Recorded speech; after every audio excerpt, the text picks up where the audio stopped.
The hue which coward dread on my pale cheeks imprinted, when I saw my guide turn back, chased that from his which newly they had worn, and inwardly restrained it.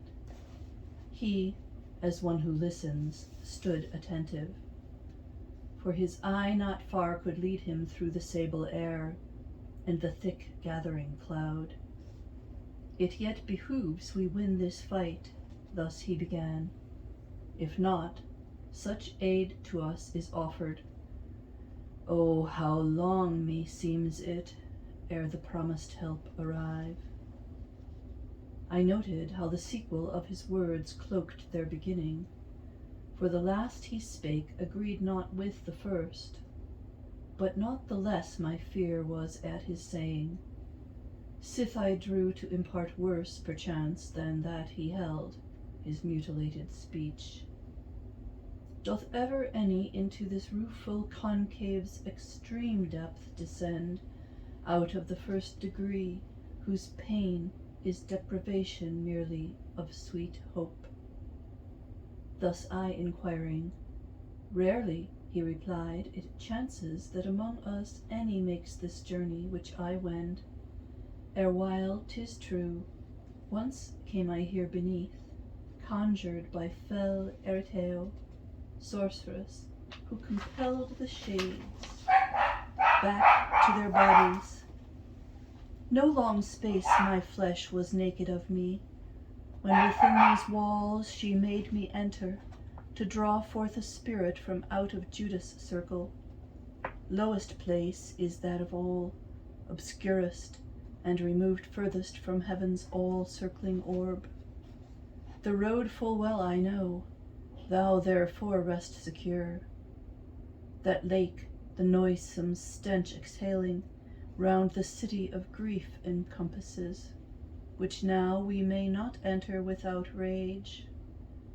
Yet more he added, but I hold it not in mind, for that mine eye toward the lofty tower has drawn me wholly to its burning top, where in an instant I beheld uprisen at once 3 hellish furies, stained with blood.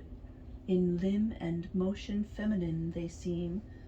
Around them greenest hydras twisting rolled their volumes, adders and sarasts crept instead of hair, and their fierce temples bound.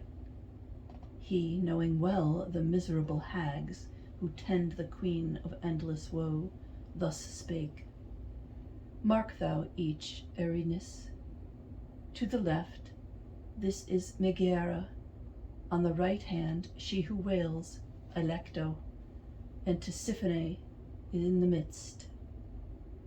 This said, in silence he remained. Their breast they each one clawing tore, themselves smote with their palms, and such thrill clamor raised that to the bard I clung, suspicion bound. Hasten, Medusa, so to adamant him shall we change. All looking down exclaimed, e'en when by Theseus' might assailed, we took no ill revenge. Turn thyself round, and keep thy countenance hid, for if the Gorgon dire be shown, and thou shouldst view it, thy return upwards would be for ever lost. This said, himself, my gentle master, turned me round, nor trusted he my hands, but with his own he also hid me. Ye of intellect sound and entire, mark well the lore concealed under close texture of the mystic strain. And now there came o'er the perturbed waves, loud crashing, terrible, a sound that made either shore tremble, as if of a wind impetuous, from conflicting vapors sprung, that gainst some forest driving all his might, plucks off the branches, beats them down, and hurls afar. Then, onward passing, proudly sweeps his whirlwind rage, while beasts and shepherds fly. Mine eyes he loosed and spake, and now direct the visual nerve along that ancient foam. There thickest where the smoke ascends, as frogs before their foe the serpent, through the wave ply swiftly all, till at the ground each one lies on a heap, more than 1,000 spirits destroyed. So saw I fleeing before one who passed with unwet feet the Stygian sound.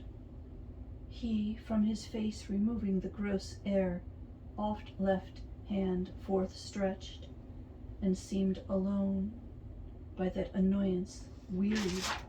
I perceived that he was sent from heaven, and to my guide turned me, who signal made that I should stand quiet and bend to him.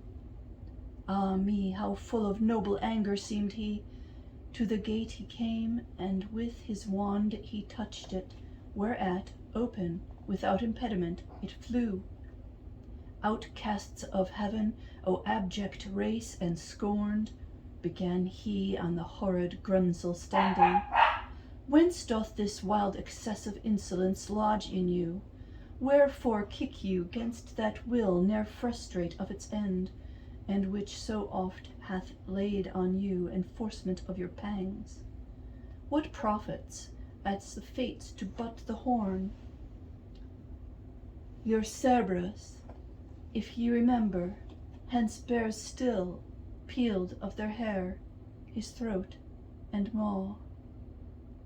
This said, he turned back o'er the filthy way, and syllable to us spake none, but wore the semblance of a man by other care beset, and keenly pressed, then thought of him who in his presence stands. Then we our steps toward that territory moved, secure after the hallowed words.